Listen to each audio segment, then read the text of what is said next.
Quando foi a última vez que você viu uma cobrança de falta esperando o gol? Nessa temporada, alguns jogadores transformaram bolas paradas em verdadeiros espetáculos. De chutes potentes sem rotação a cobranças colocadas que beijam a trave por dentro, estamos vendo algumas das faltas mais precisas dos últimos tempos. Hoje vamos ranquear os especialistas em bola parada mais letais da temporada pelos gols marcados, e o líder pode te surpreender. Vamos começar com os jogadores que tiveram um momento de genialidade cada, porque às vezes é só isso que basta para garantir seu lugar nos melhores momentos. Danny Welbeck cobrou talvez a falta mais carregada de emoção do grupo quando o Brighton enfrentou o Manchester United no início da temporada. Em dezembro, Reece James mostrou por que os torcedores do Chelsea querem tanto que ele esteja saudável. Contra o Newcastle, fez uma das cobranças de falta mais fortes da Premier League nessa temporada. Quanto a Enzo Fernandes, ele mostrou sua magia justamente em Anfield. Com o Chelsea precisando de resultado na partida que terminou em 1-1, Enzo Fernandes assumiu a responsabilidade e apostou mais na surpresa do que na força. Kevin De Bruyne não perdeu tempo para deixar sua marca na Série A. Jogando pelo Napoli contra o Sassuolo em agosto, na vitória por 2-0, De Bruyne fez um daqueles lances típicos do KDB. Trajetória reta, colocação precisa e o goleiro agarrando o vento. Além disso, Mohamed Salah deixou seu gol contra o Qarabag na goleada de 6-0 do Liverpool, ainda mais especial ao chutar a bola mais forte do que o goleiro esperava, pegando-o totalmente no contrapé. Por fim, entre os que marcaram, Bruno Fernandes mostrou ao Old Trafford porque é o capitão deles em um dos jogos mais insanos da Premier League nesta temporada. Manchester United e Bournemouth trocaram golpes em um empate frenético de 4-4 em dezembro, e quando o United precisava de um respiro estando perdendo por 3-2, Bruno Fernandes apareceu. Seu chute preciso e com efeito passou pela barreira com execução precisa. Destaque também para o gol de Arda Güler contra o Bayern. No ranking, destacam-se jogadores que mostraram que sua habilidade em cobranças de falta é uma verdadeira arma, não algo pontual. Em quarto lugar, com 2 gols, Marcus Rashford se reinventou na temporada. Emprestado ao Barcelona, marcou o que muitos consideram a falta mais importante da carreira. No El Clásico, o maior palco da La Liga, com o Barcelona precisando vencer para ser campeão, Rashford assumiu a responsabilidade aos 9 minutos e brilhou. Foi o primeiro gol de falta do Barcelona em um El Clásico em 14 anos, e isso definiu o tom para um triunfo por 2-0 que coroou os Blaugrana campeões. Seu gol anterior contra o Copenhague na Liga dos Campeões em janeiro, que terminou 4-1, mostrou mais controle e efeito na bola do que pura força. Rashford já fez cobranças de falta melhores antes, e o gol contra o Madrid mostrou que ele pertence aos maiores palcos. Anton Stach ficou em terceiro com 3 gols e surpreendeu como especialista em bolas paradas. Seu último gol de falta foi no empate de 1-1 contra o Aston Villa. O chute forte e com pouco efeito fez a bola desviar inesperadamente, destacando Anton Stach para um público maior como um nome para ficar de olho. Isso ocorreu após uma finalização precisa contra o Crystal Palace, na vitória por 4-1 em dezembro, eliminando qualquer chance de reação ao acertar o ângulo. O primeiro gol dele na temporada foi contra o Wolves em setembro, numa vitória por 3-1. A técnica foi aprimorada com muito treino, e os defensores notaram que não podiam dar espaço para ele perto da área. Também com 3 gols, Julian Álvares teve seu momento mais marcante em um dos maiores jogos da temporada, o Derby de Madrid. O Atlético derrotou o Real Madrid por 5-2 com 2 gols de Julian Álvares, incluindo uma falta espetacular que quebrou o jejum de 17 anos sem gols de falta direta contra o Real.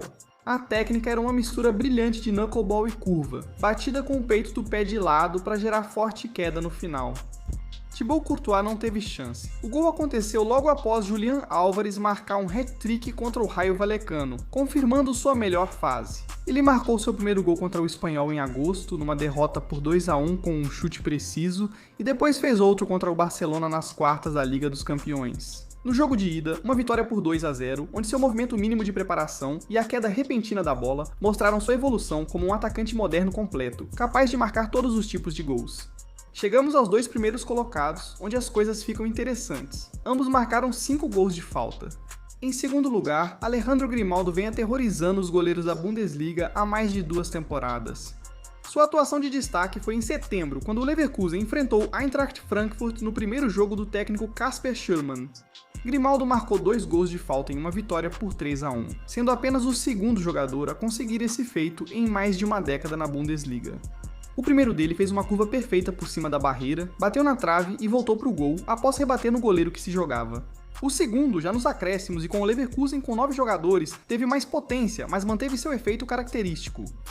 Patrick Schick, companheiro de equipe, afirma que as cobranças de falta de Grimaldo são como pênaltis para ele, mas Grimaldo humildemente atribui ao treino, citando Cristiano Ronaldo, Gareth Bale e Juninho como inspirações. Ele fez mais um contra o Copenhague no empate de 2-2 na Liga dos Campeões, enganando com habilidade o posicionamento do goleiro. Contra o Paderborn, na vitória por 4-2 na Copa, ele marcou de um ângulo aberto, exigindo curva extrema na bola. Depois, em março, o Freiburg empatou em 3-3, com Grimaldo marcando seu quinto gol de falta na temporada em um knuckleball que curvou sobre a barreira e entrou no ângulo. Um chute que o colocou à frente de todos os outros jogadores das 5 principais ligas europeias naquele momento. Nosso número 1 não é Grimaldo. Dominik Szoboszlai lidera com 5 gols, tendo assumido as cobranças de falta do Liverpool após a saída de Trent Alexander-Arnold para o Real Madrid e não olhou mais para trás. Seu grande momento veio em agosto contra o Arsenal em Anfield, uma vitória tensa por 1-0 decidida aos 83 minutos, quando Szoboszlai marcou de falta de 30 jardas. Mark Ogden chamou de uma das maiores cobranças de falta da história da Premier League e Steven Gerrard elogiou sua confiança por não deixar Mohamed Salah bater. O gol contra o Arsenal virou icônico de imediato, mas Szoboszlai só estava começando. Contra o Manchester City, apesar do Liverpool ter perdido por 2-1, ele mandou um chute sem rotação de 35 jardas no gol após bater na trave. Começaram as comparações com a técnica de Ronaldo no fim dos anos 2000. Ele salvou o Liverpool com um golaço de falta de 25 jardas contra o Tottenham no empate de 1-1, seu quarto gol de falta da temporada na Premier League, o maior número de um jogador do Liverpool em uma única campanha desde 2012. Em Bournemouth, na derrota por 3-2, Szoboszlai finalizou no canto após um toque de calcanhar de Salah que abriu o ângulo. E ainda mais impressionante contra o Marselha na Liga dos Campeões, em uma vitória crucial por 3-0, Szoboszlai fez a lição de casa. Ele chutou por baixo da barreira porque o Marselha não colocou um jogador deitado, detalhe tático visto na preparação. Disseram que sem ninguém deitado, talvez eu teria chance, explicou após a partida. O que destaca Szoboszlai na liderança não são só os números, mas a variedade, chutes sem rotação, bolas com curva, finalizações potentes e colocação inteligente. Algumas passam por cima da barreira, outras passam por dentro, uma passou por baixo. Ele dominou todas as técnicas e brilhou nos maiores palcos. Essa temporada foi uma verdadeira aula de cobranças de falta nas principais competições de elite da Europa. Mas quando o apito final soa, um nome se destaca entre todos: Dominik Szoboszlai, o novo rei da bola parada do Liverpool. Quem você escolheria para bater uma falta? Conte pra gente nos comentários. Lembre-se de deixar um like no vídeo se você gostou e se inscrever no canal. Além disso, ative as notificações para não perder nenhum vídeo novo. Até a próxima. Tchau.